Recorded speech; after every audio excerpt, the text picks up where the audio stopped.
So we've been working inside of hyperbolic geometry, talking about some different ideas, these ideas of multiple parallel lines through a point not on a line. And we ended last time talking about limiting parallel rays.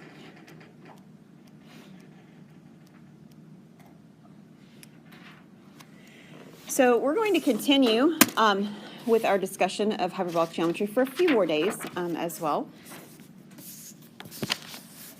So if we've got these limiting parallel rays, this orange angle that I've marked right here is called an angle of parallelism. So depending on the measure of that angle would have effect on what's going on. So we've got a definition related to that idea and a few notes about that. So in our diagram, the one that's on my back, the last page, angle XPQ or angle X prime PQ is called the angle of parallelism.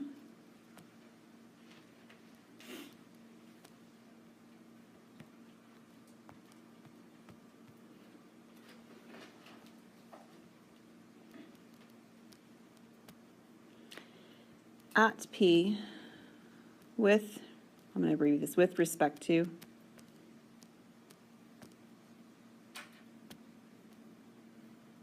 L.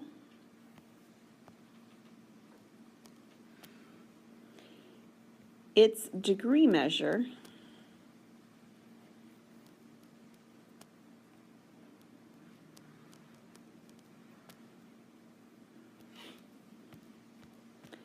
is denoted pi of PQ. Okay.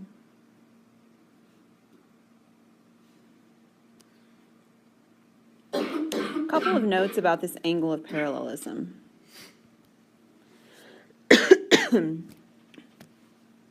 First one, the angle of parallelism. Okay, too many R's. Varies with P.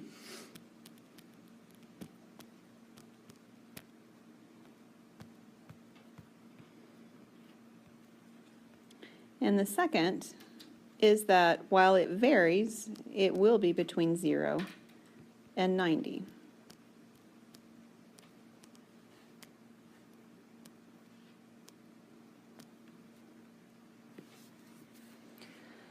All right, so at least those who were in my office, we had discussions about quadrilaterals being less than 360 and these parallel issues and these 90s and things. And that should make sense based on the homework problem that you did for today. So this idea that this angle that's still parallel to this value is less than 90 degrees. So we're going to talk a little bit more about parallels then, and we'll classify them. There's a couple. There's more than one type of parallel.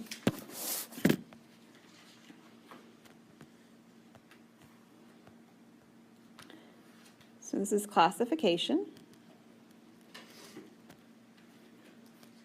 of parallels.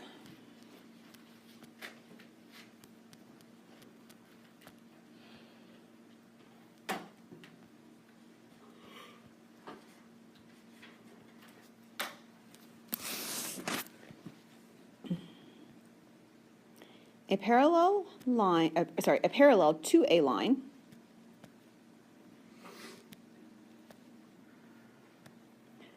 which contains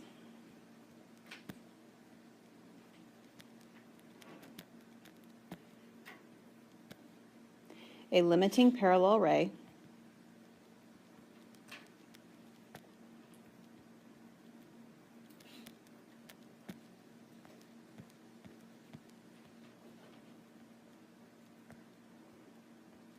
we're going to abbreviate that LPR in the future, because we're going to have it show up periodically. A limiting parallel ray to L is called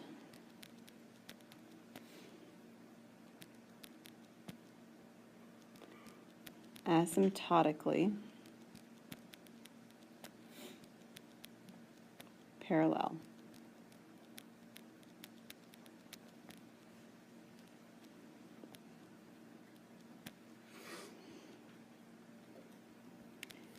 It contains no pairs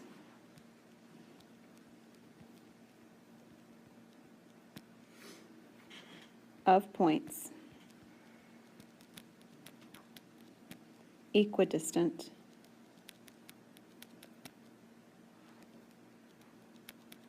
from L. And this actually matches kind of the picture idea of what you guys had for your homework. So it's not a perfect match, but it does go along with the idea. So if we have our line L here, and we have a limiting ray, here's our limiting parallel ray through point P. There's point P. It's a big point, because I'm going to keep making it bigger so I don't have to erase. There we go. So big point P. If I were to drop these distance markers, right, they're 90-degree angles here at the bottom, this starts to look a lot like the proof that you guys did, right, that these distances are not the same. And we've proven that that is a possibility depending on the angle measures at the top. So that's what this is describing. This type of a parallel is asymptotically parallel, right? So we've got another one. A parallel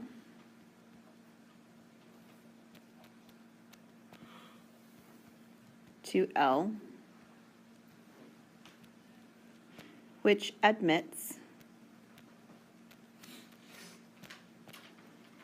a common perpendicular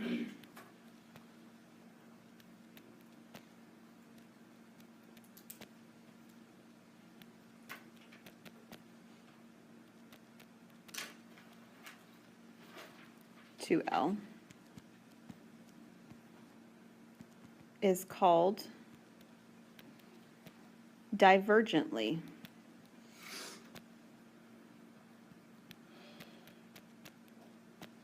parallel.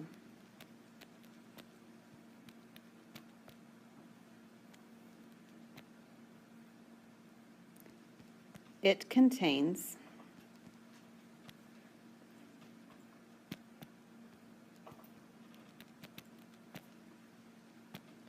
pairs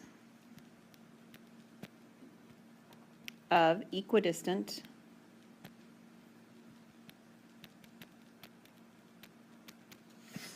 points.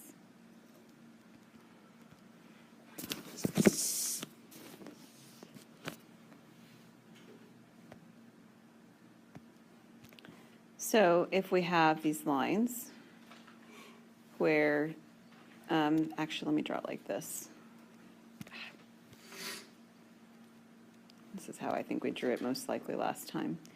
If there is a perpendicular like that, where it's perpendicular to both values, so here's L prime and here's L, then there are points along here. I'm going to eyeball it and say those two yellow ones that I just created, where the length of each of these match. And you can see that didn't happen on my first picture, right? Yeah. So these are called divergently parallel.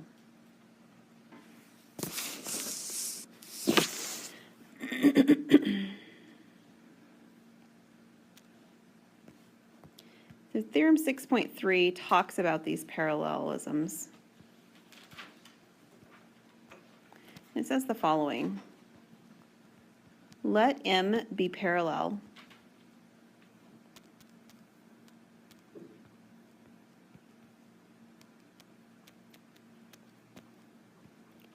to L such that M does not contain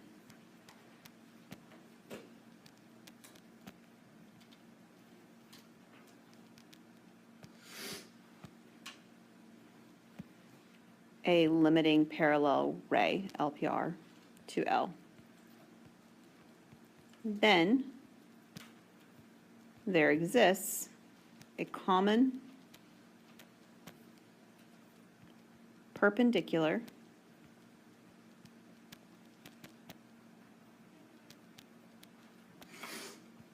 to M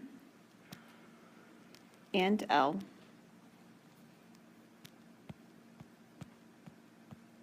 hence M is divergently parallel to L.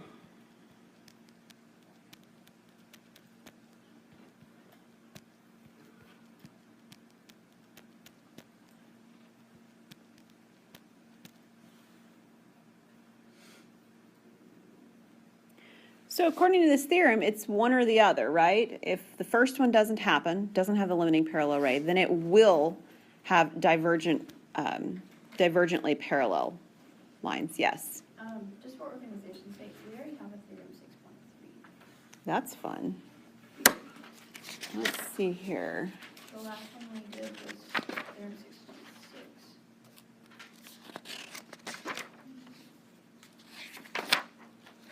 I'll have next in here, just a second. Sure, let's call it 6.7 then. I don't know. Obviously, I got off when I'm just looking at your book and using these, so let's just call it 6.7 for the moment. Are you good with that? Yep. Thanks for letting me know. I'm going to double check when I get back to my office, too. All right, the proof for this, we're not going to do together, but the proof is actually on page 263. So kind of a summary of what this is telling us with some different points. We'll write the summary on this slide.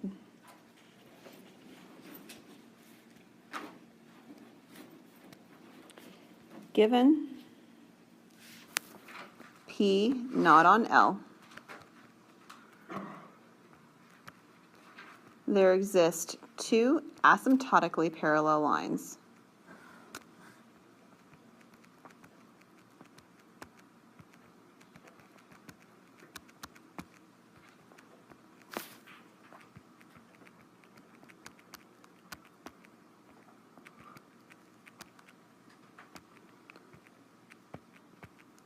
To L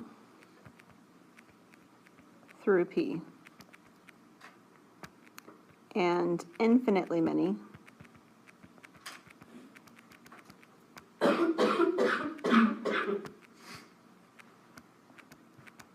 divergent parallels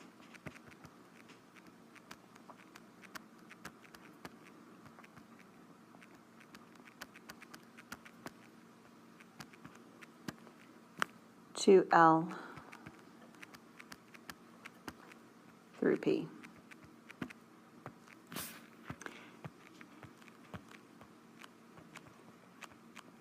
They don't enter the region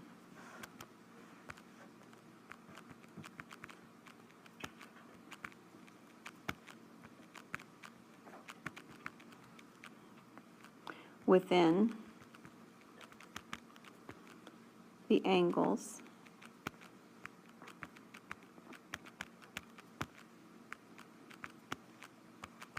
of parallelism.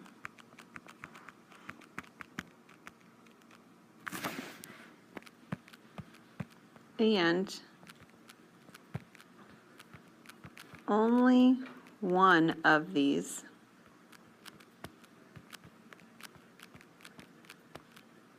has the common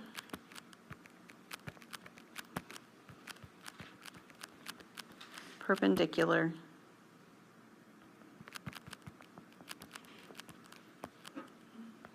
passing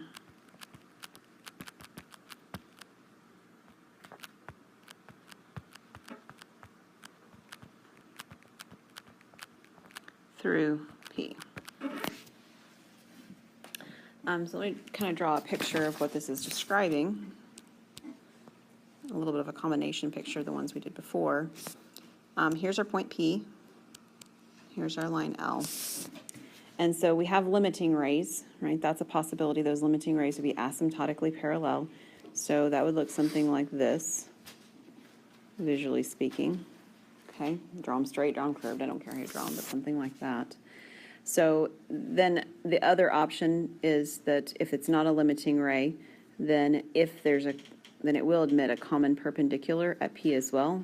And this would be the divergently parallel line. There's only one of them, but there are infinitely many of the other divergently parallel lines that go through the middle. So for instance, here's one, and here's one, and they stay between those two different markings. Make sense visually? That's what that summary is describing. Some other properties of parallel lines in hyperbolic geometry. I've got a few more to kind of hit on.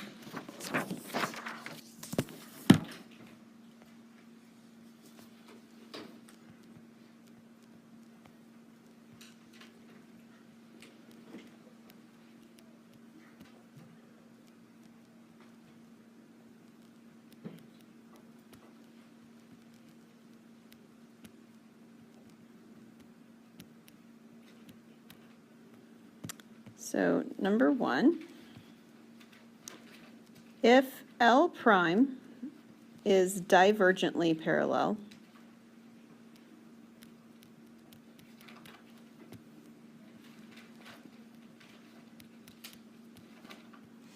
to L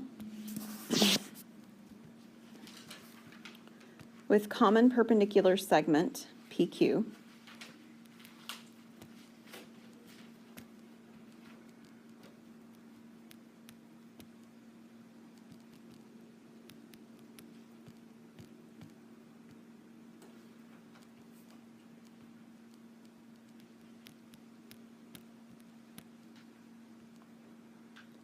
P on L, Q on L prime.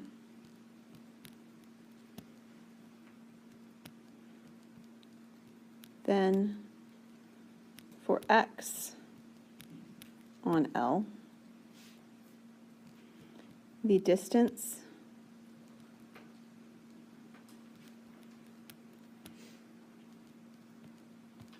from X to L prime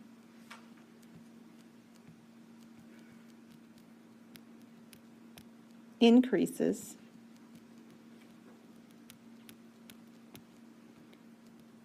with outbound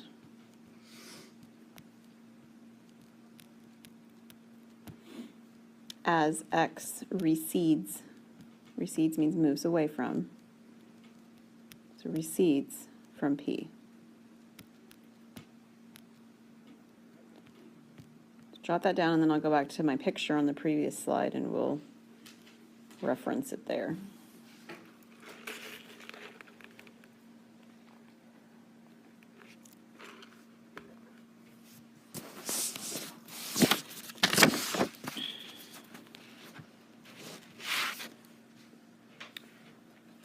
Am I good to move?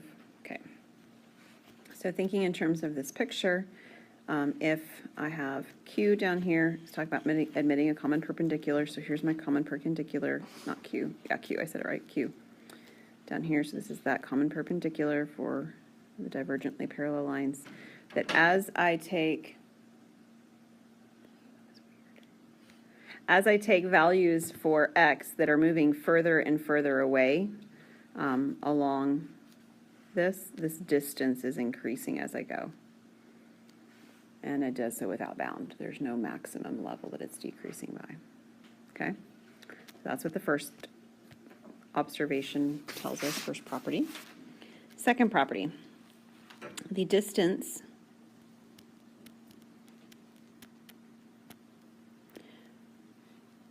from Y to L prime decreases to O, to 0, read my own writing, to 0, as y recedes from P along a limiting parallel ray, LPR, to L through P.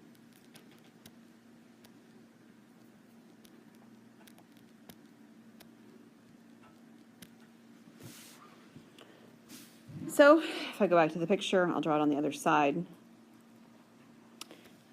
I guess I actually marked where my X's were on the line at the bottom instead of the line at the top, but the fact remains.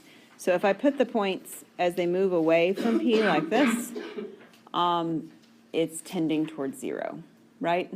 The distances are decreasing as I go. I didn't draw it on the right spot. Oh my goodness, let's try again. Here we go. So as these distances continue, the distance decreases until it's approaching 0. It's got that limit of 0. Number 3. If AB, ray AB, is a limiting parallel ray to CD,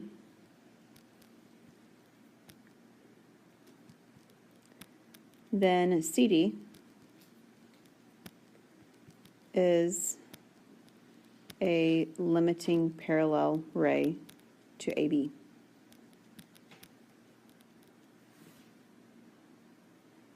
There's a symbiotic relationship, symmetric.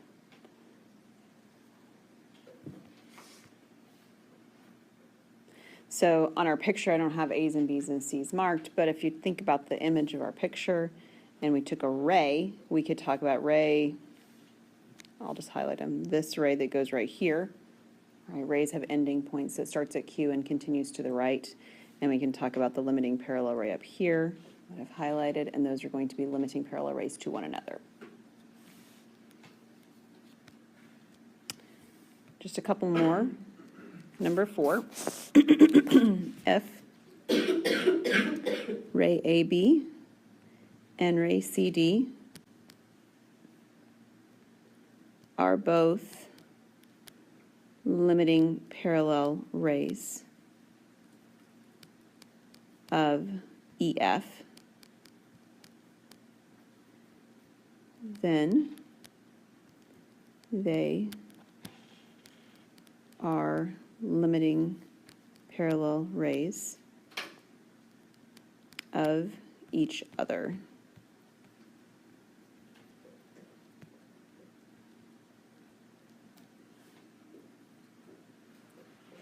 Okay, we'll see a picture of this in just a little bit, so I don't want to draw it right now because we're going to see this happen in a sec.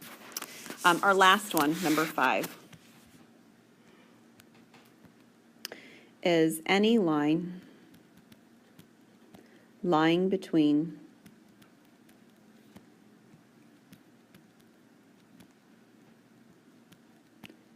two asymptotically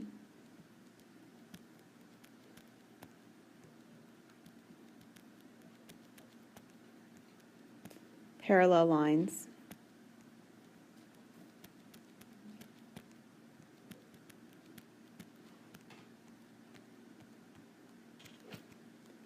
is asymptotically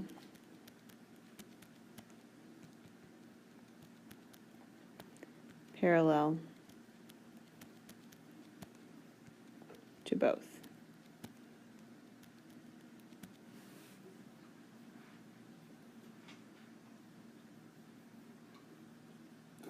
All right, so moving a little bit away from that, we're going to talk about some limiting features, and we have mentioned these before. And if we get far enough today, we will talk about a model we've also seen before. So we're going to introduce the idea of what are called ideal points and asymptotic triangles. That's where we're headed next. So ideal points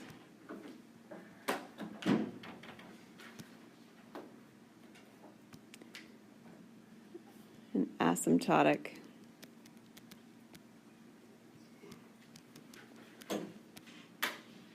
triangles.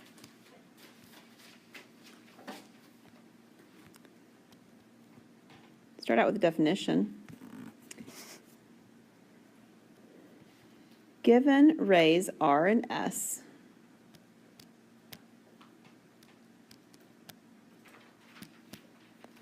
define a relation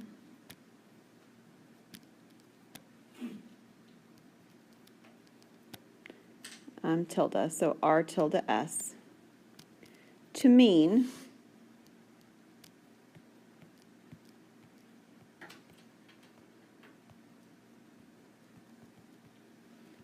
either R is contained in S is contained in R, or R is a limiting parallel ray to S.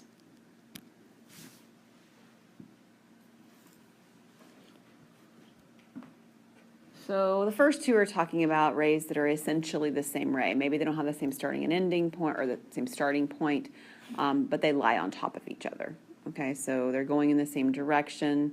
The majority of their being, if you will, is the same as the other one. They may not have the same ending point, but they're basically the same ray. And then the other possibility is that R is a limiting parallel ray to S. So the first thing that we're going to do is to actually talk about the fact that it really is an equivalence relation, which requires some proof. So it isn't significant. That is a lot of proof required, but this is, we're going to call it a lemma. Tilde defines an equivalence relation.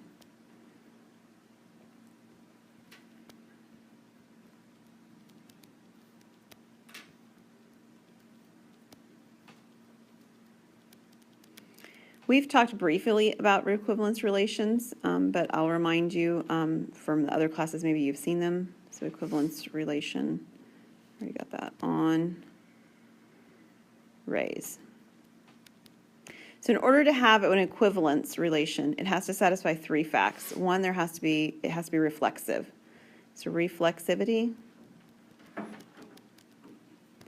The second one is that it has to have symmetry.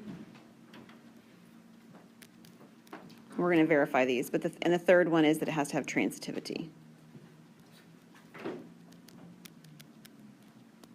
Now, for the most part, these relations, we know these facts for, right? So reflexivity means that R is contained inside of itself.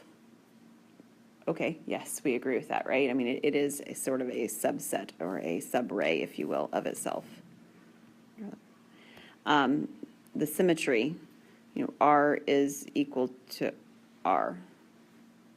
Right, that's symmetry. It's equal to itself. I didn't write that one down. I'm sorry. I was writing the one before. R is contained in S. I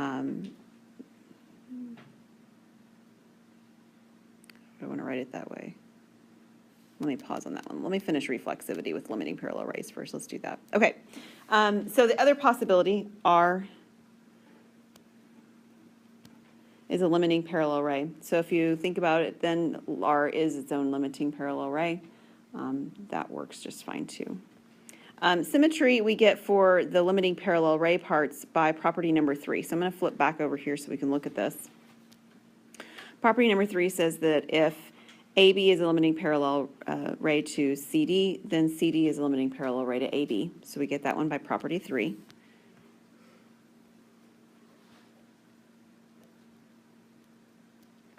And then on the transitivity, we actually get that one by property 4. Property 4 says if AB and CD are limiting parallel rays of EF, then they're limiting parallel rays of each other. So this is, I don't know why I put this in parentheses, but at this point I've already done it. So by property 4. We do have an equivalence relation.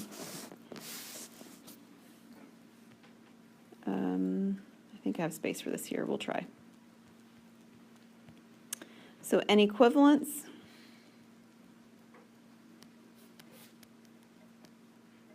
class of rays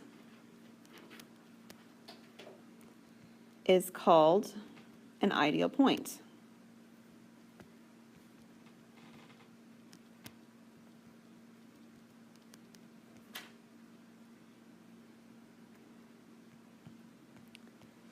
thought of as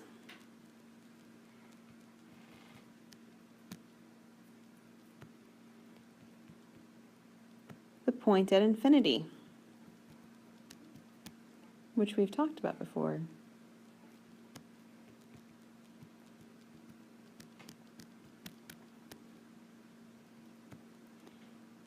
At which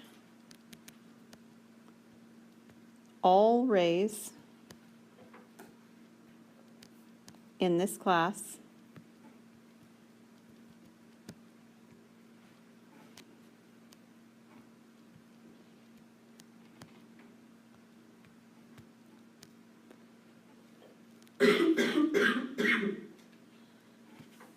meet.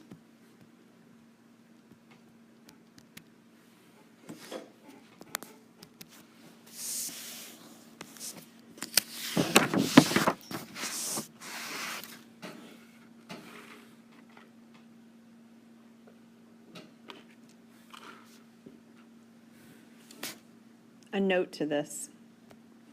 Did everybody get that written down? Good. Okay. A note to this.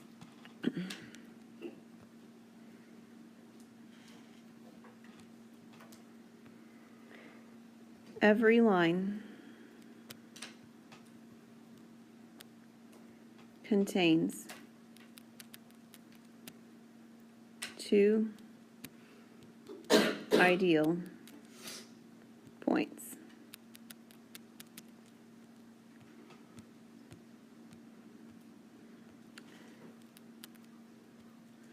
One at each end, right?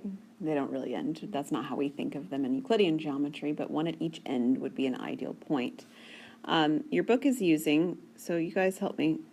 Well, we're going to let Noah help me. What is that? Omega. That's the one I thought I knew. The other one I don't know. What's that one? Gamma. Actually, that was my guess. That's why I was confused. Okay, so omega and gamma is how your book's defining them. So fantastic. Thank you for that. I was going to look it up and then I forgot, so I figured Noah would look.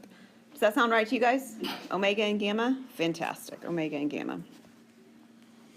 All right, so the other definition in this section is about an asymptotic triangle. So if AC, ray AC, and ray BD are limiting parallel rays, an asymptotic triangle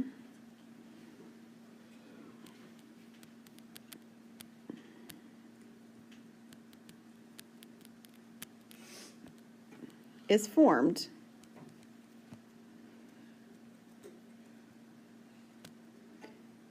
by segment AB and then rays AC and BD.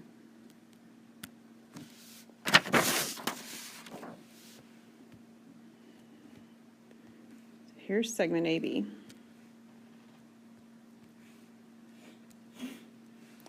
And then I need a ray emanating from A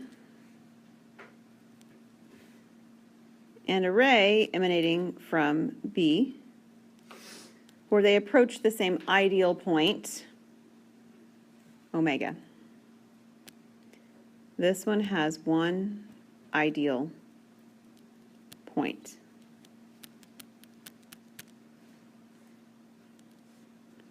So whoever told you that triangles have to meet in points was right. We just have them meeting in this third vertex as an ideal point, right? But if we can do that for one of the vertices, what do you think we can do? We could do it for two of them or for three of them. So we can similarly define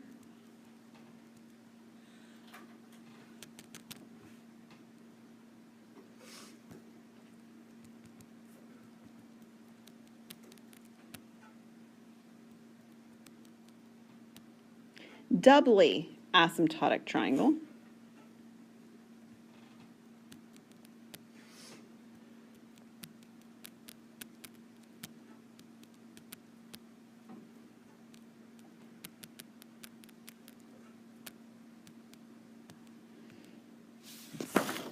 So for a doubly asymptotic triangle, it would look, I'll draw the picture above it because I'm out of space below it.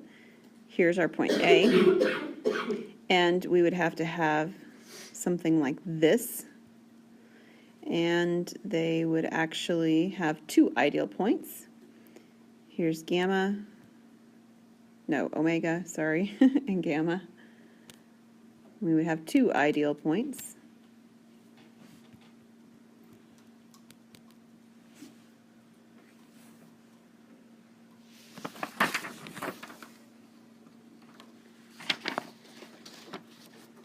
And we could do it for 3, right?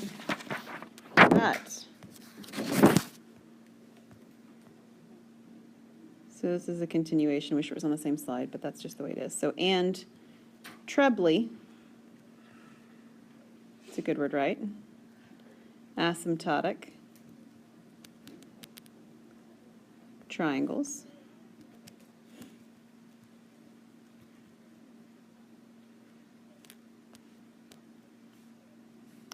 would look, as you imagined, something like this. Make sure and get your arrows on everything. And they would have 3 ideal points. Omega, gamma, what's this one, Noah? Looks like a pitchfork. Oh, psi. Psi, okay, psi. And that would be 3 ideal points. Obviously need to brush up on my Greek.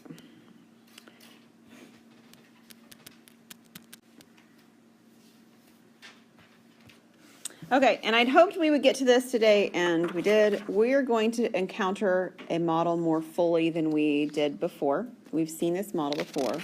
It's called the Klein model. Does that sound familiar? Hope so. So thinking about the Klein model with some of these ideas, we're going to develop it more concretely today. So this is the Klein model.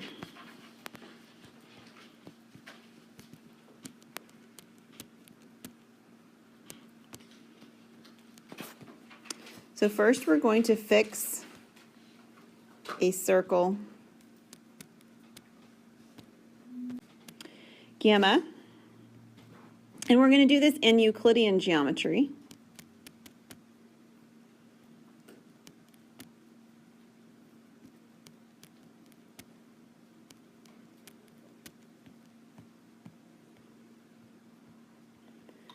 Once and for all.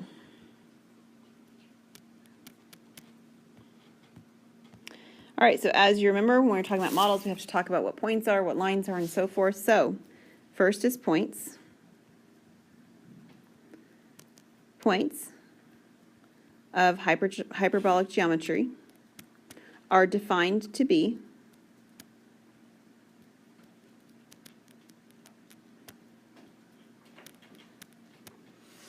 the Euclidean points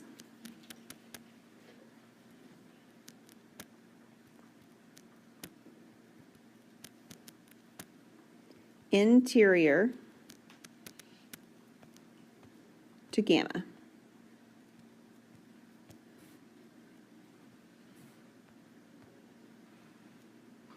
Lines of hyperbolic geometry are defined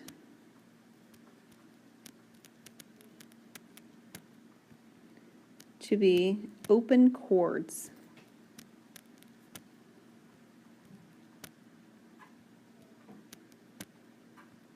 of gamma. So when I talk about open chords, it's going to be a chord. It just doesn't include the points that are on the edge of the circle. That's what it means to be open, just like we would talk about an open circle inside of like an algebra classroom or something, okay? And we're going to denote that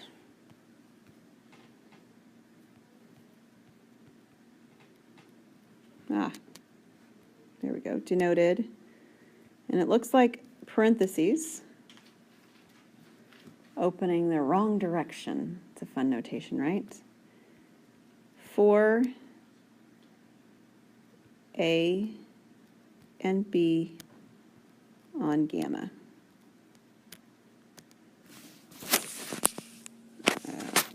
going to pause even though I don't have it in my notes right here. We're going to draw sort of a picture of what we're working with at this point. So we've got our circle that doesn't include the edge. Okay, it's dotted. And we've got these chords that go across the circle. All the points that are on the chord are included. We don't include the edge. We don't include the actual circle. So if this point A was on the circle gamma, and this point B was on the circle gamma, then we would be talking about the chord like this, where it doesn't include A and B. Okay, everybody good notational? I mean, you may not like it, but are everybody clear at least at the moment notationally? Okay. We also need to talk about what it means to lie on. So lies on is the same as Euclidean.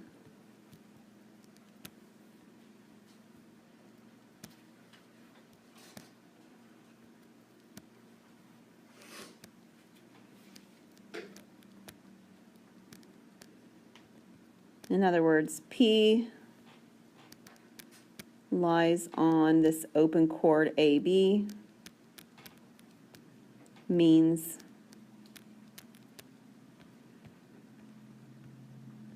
P is on line AB and it's between A and B.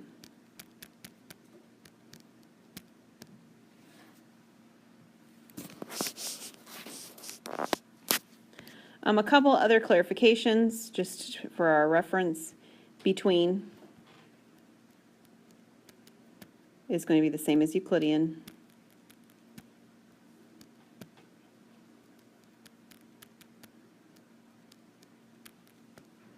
And the last one is parallel.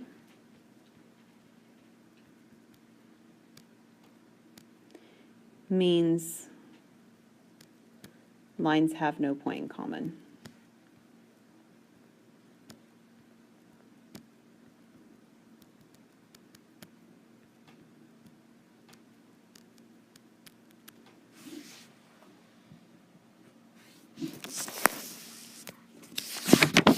So we're going to have to talk a little bit how we measure things, because measurement is not straightforward. I mean, some of these things came very naturally. Sure, between means the same thing as between before, and what else? That parallel means the same thing as what we really talked about before, having no points in common. Maybe an important observation before we talk about measurements is that this definitely is hyperbolic, because if I take a point P that's actually not on that, there are infinitely many lines that I can draw that will actually be parallel to the line I already had with this definition. So I've got this yellow line, if I drew it well anyway, I've got this green line and infinitely more. Okay, so this is certainly a model for hyperbolic geometry. So first, let's make an observation that says that.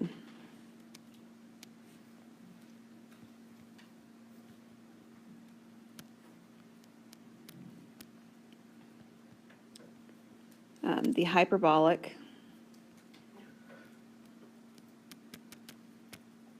axiom is satisfied.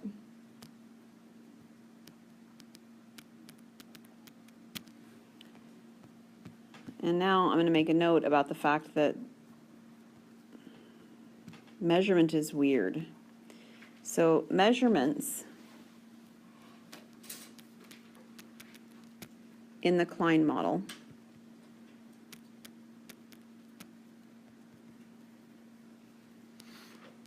are very different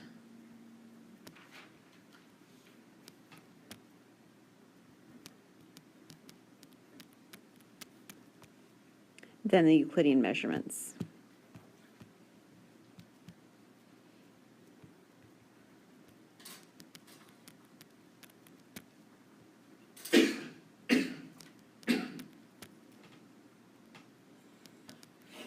So congruence.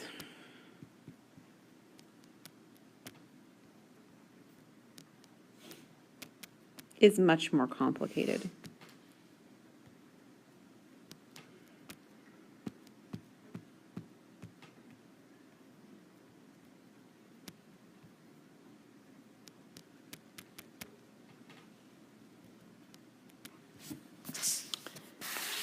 So we'll talk more about the problems that this creates, but the real problem here, the reason that the measurements can't be done the same way as that they would be done in Euclidean is because if that were the case, in this image, every length would have every line would have a length that's finite.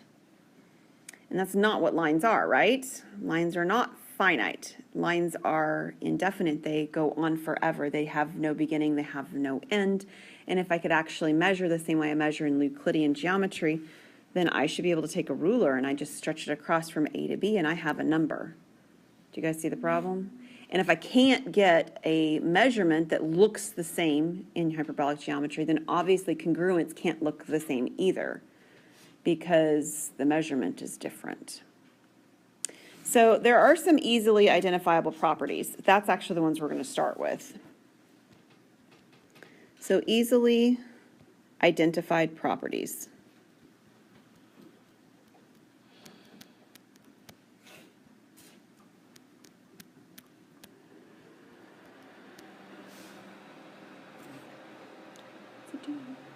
No idea, good, all right. Okay, let's start with ideal points. The ideal points, where would those be located, do you suppose, on the Klein model? Where are these? Remember, ideal points are points at infinity. Where would those be? Yeah, the circle of gamma, right? So ideal points are points on gamma.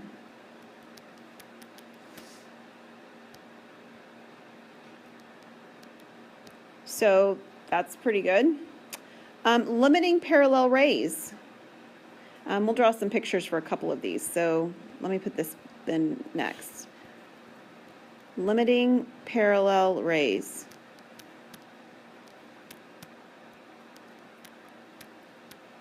What would limiting parallel rays look like on my circle gamma? Or in my circle gamma?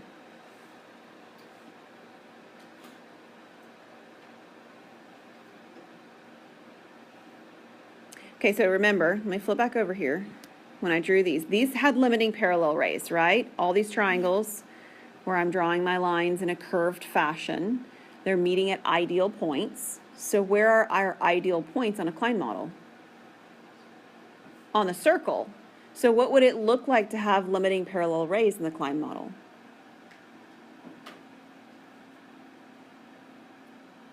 Y'all know, and you're just not talking to me, I can tell.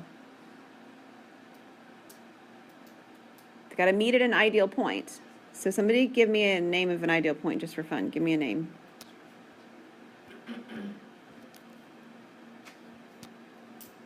All right, we're going to go K for Krista because that's my name.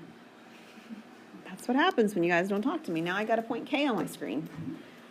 So what would happen if this is the limiting point of two rays? What would it look like?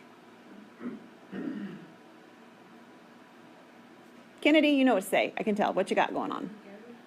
It would go to it. And the lines look like what in this image, or in this model? But what do our lines look like? What are our lines? How did we define them to be? They're chords. So it would be two chords, because I have limiting parallel rays. I got to have at least two to talk about that, right?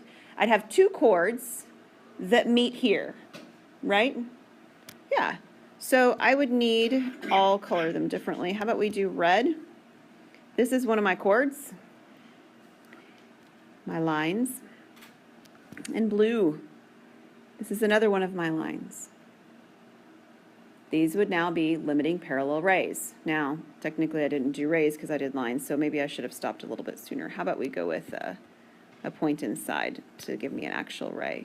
All right, so we're going to go with J because that sounds like fun, like just kidding, right?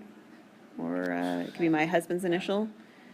Jeff, there's a ray. That would be a ray, right?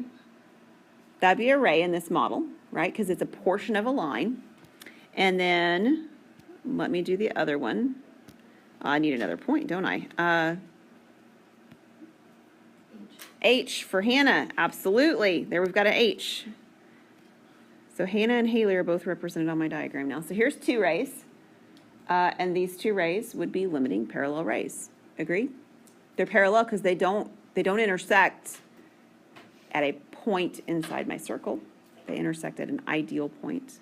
Fantastic. All right, let's draw 2 more pictures and then we'll pack it up for today. Let's take a look at what asymptotic triangles would look like.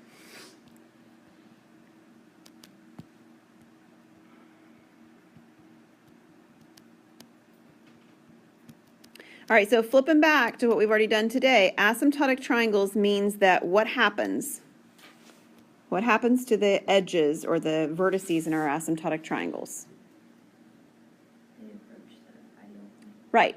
They actually meet at an ideal point, and our ideal points, we've already said, are on circle gamma, right? So in this geometry, or in this model for our geometry, when we're drawing these, that means that they have to have at least 1, or they could have 2, or they could have 3 of the vertices of the triangle on the circle. So we'll draw all 3 pictures just as a example. So we could have them meeting like this. That would be an asymptotic triangle. They could actually look like this. 2 vertices on the edge, right? Or I'm going to have to overdraw it, or you know what, I'll just draw another picture so I don't have to do that. Or they could have all 3 vertices on the edge of the circle. There we go. Those are our 3 possible scenarios for an asymptotic triangle.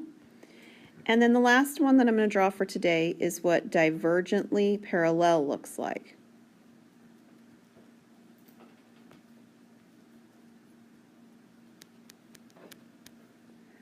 So divergently parallel in this would look like, we did limiting parallel rays, so divergently parallel means that they're parallel, but they're not limiting parallel rays. So we've already drawn a picture of this before, but this would be another one. These 2 would be divergently parallel. Right? They don't cross inside, and they also don't cross at a limiting or at an ideal point. Okay? All right, we will stop there for today, which means you just narrowly missed another homework assignment. Like, it's on the page I'm on, so congratulations for you.